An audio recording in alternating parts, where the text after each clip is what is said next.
In this tutorial, I'll show you how to get back missing old emails in Outlook.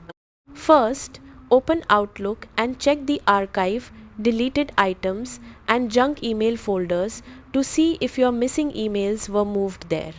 Next, use the search bar at the top of Outlook.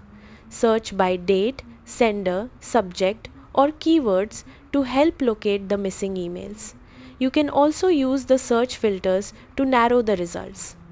If you're using a Microsoft 365 or Exchange account, go to File, Account Settings, then Account Settings. Select your account, click Change and make sure Mail to keep offline is set to all. This allows Outlook to download older emails to your computer.